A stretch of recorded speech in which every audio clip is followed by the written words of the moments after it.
Hello friend. आज मैं जो पढ़ाने जा रहा हूँ वो ये है कि भारत में जितना गवर्नर जनरल हुए थे सभी को सीरीज में पढ़ाऊंगा। जो सबसे पहला आज का मेरा टॉपिक ये था कि बंगाल में जो पहला गवर्नर जनरल बनाया गया था ईस्ट इंडियन कंपनी के द्वारा, जो वारेन हास्टिंग था, उसके बारे में डिटेल आज देखेंगे। वो क्या क्या काम किए और उसके टाइम में क्या क्या हुआ था भारत में। चलिए देखते हैं। बंगाल का प्रथम गवर्नर जनरल कौन था?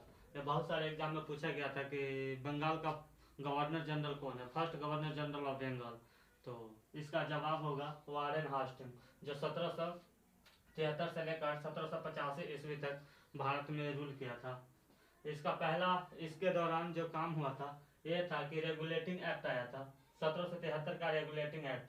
इस एक्ट के तहत बहुत सारे पावर वारेन हास्टिंग को दिया गया और वारेन हास्टिंग को इसे बंगाल के गवर्नर जनरल बना दिया गया था, प्रथम गवर्नर जनरल बनाया गया था। 1781 ईस्वी का अधिनियम अधिनियम इसी अधिनियम के द्वारा गवर्नर जनरल को तथा उसकी काउंसिल और कलकत्ता के उच्च न्यायालय के मध्य शक्तियों का क्षेत्र स्पष्ट रूप से विभाजित कर दिया गया। इसमें क्या हुआ था, 1781 के एक अधिनियम आया था। इस अधिनियम के तहत क्या किया गया था, कलकत्ता के काउंसिलिंग जो काउंसिल होता था, काउंसिल और कलकत्ता के वो न्यायालय, उच्च न्यायालय जो था, उसके जो काम था उसको विभाजित करके अलग अलग कर दिया गया। 1784 ईस्वी का पिट्स इंडिया एक्ट इसके टाइम में ही आया था। पिट्स इंडिया एक्ट, इसके तहत भी बहुत सारे काम हमारे देश में हुआ था। इस एक्ट के तहत नया नया कानून भी बना था। 1774 ईस्वी का रोहिला युद्ध। इस रोहिला युद्ध में क्या हुआ था, पूर्ण रूप से कब्जा ब्रिटिश को हो गया था रोहिला युद्ध के टाइम में। 1785 से 1782 ईस्वी का प्रथम मराठा युद्ध हुआ था और तथा उसी युद्ध के परिणाम स्वरूप यह निकला कि मराठा और ब्रिटिश के बीच एक संधि हुआ, जिस संधि का नाम था 1782 में सालवाई की संधि हुआ था। 1780 से 1784 का द्वितीय मैसूर युद्ध हुआ था, दूसरा मैसूर युद्ध हुआ था जो 1780 से 1784 कहा जाता है। इसमें क्या हुआ था, हैदर अली का मृत्यु हो गया था। उसके बाद क्या हुआ था, टीपू सुल्तान ने 84 तक लड़ता रहा था और बाद में ये युद्ध समाप्त हो गया था 84 में। 1784 में एशियाटिक सोसाइटी ऑफ बंगाल की नींव रखा गया। ये क्वेश्चन बहुत इंपॉर्टेंट है, बहुत सारे एग्जाम में पूछा गया है। 1784 में एशियाटिक सोसाइटी ऑफ बंगाल की नींव कब रखा गया था? तो 1784 में बंगाल में रखा गया था, जो कोलकाता में रखा गया था।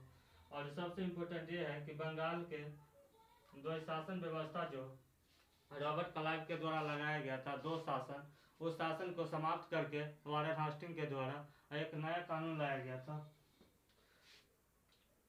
और तीसरा सबसे लास्ट पॉइंट यह है कि कलकत्ता में सदर दीवान और एक सदर निजामत अदालत की स्थापना की थी, ताकि उस टाइम क्या हुआ था, तो उतना ज़्यादा न्याय देने के लिए जनता को उतना था नहीं कुछ, उतना जैसे हाई कोर्ट हो गया, सुप्रीम कोर्ट हो गया आज की तरह। तो इसीलिए उस टाइम क्या किया, फर्स्ट टाइम ये स्टेप उठाया गया था वारेन हास्टिंग के द्वारा। यह था कि एक सदर दीवान बनाया जाए और एक सदर निजामत अदालत बनाया जाए, और इसी में आम जनताओं को जो झगड़ा होता था उसका फैसला इसी के थ्रू दिया जाता था।